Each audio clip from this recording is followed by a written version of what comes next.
Bapak, Ibu, dan Saudara, serta anak-anak yang terkasih dalam Tuhan Yesus Kristus, Salam.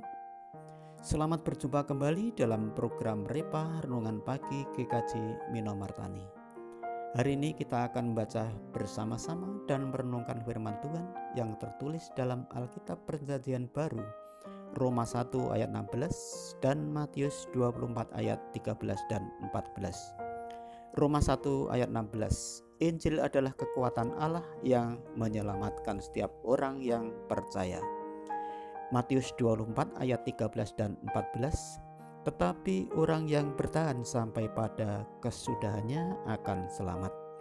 Dan Injil kerajaan ini akan diberitakan di seluruh dunia menjadi kesaksian bagi semua bangsa. Sudah itu barulah tiba kesudahannya. Adapun tema renungan pagi hari ini adalah Injil yang mengubah kehidupan. Bapak, Ibu, dan Saudara, serta anak-anak yang terkasih, kata Injil menurut Kamus Alkitab berasal dari kata atau bahasa Yunani Evangelion, yang berarti kabar baik atau berita baik. Kedatangan Tuhan Yesus Kristus dan mulainya pemerintahan Allah di dunia ini merupakan inti Injil yang harus diberitakan kemana-mana.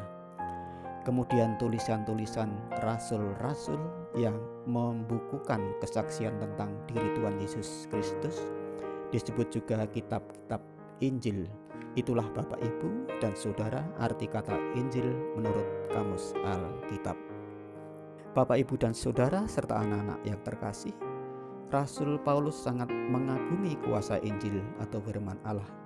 Ia menyaksikan jiwa-jiwa yang telah diubah oleh kuasa Injil itu.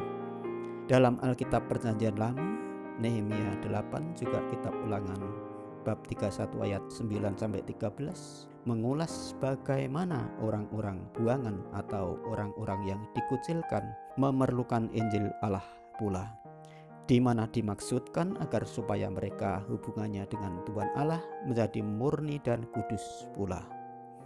Nabi Nehemia menceritakan bahwa firman itu dibacakan kepada jemaat yang sedang berhimpun.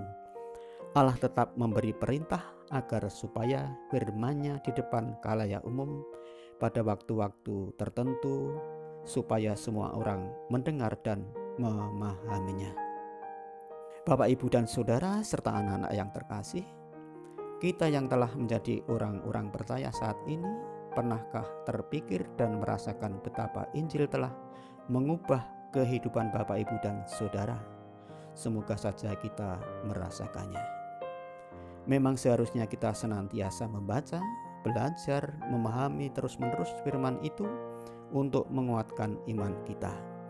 Baik itu dilakukan mulai dari pribadi lepas pribadi maupun di persekutuan jemaat, misalnya PA, PD, dan persekutuan yang lain.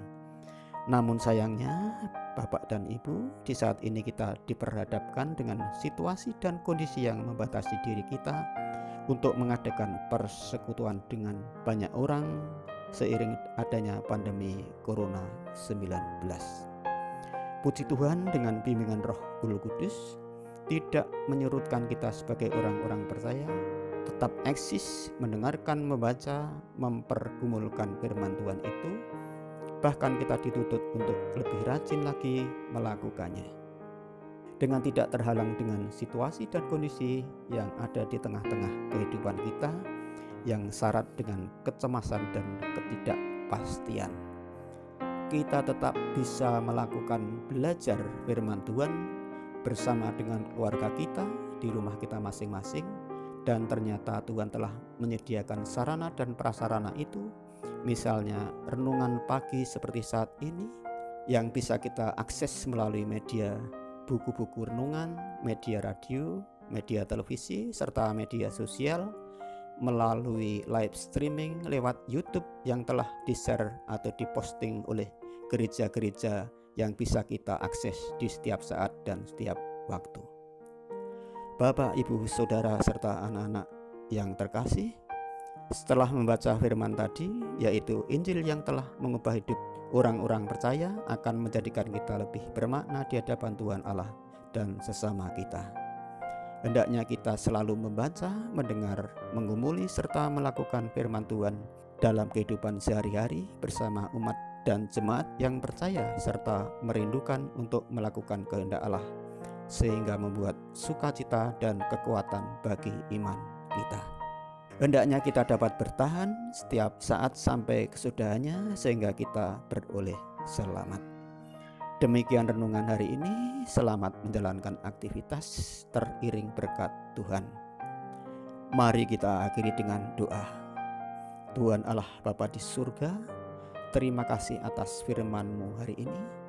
Jadikanlah kami pribadi yang senantiasa dapat dan mampu memberitakan Injil Kristus kepada orang-orang lain sesuai talenta yang ada pada diri kami masing-masing, dan dapat setia hidup bersama dengan Tuhan sampai kesudahannya nanti. Dalam nama Tuhan Yesus doa ini kami panjatkan. Terima kasih Tuhan. Amin.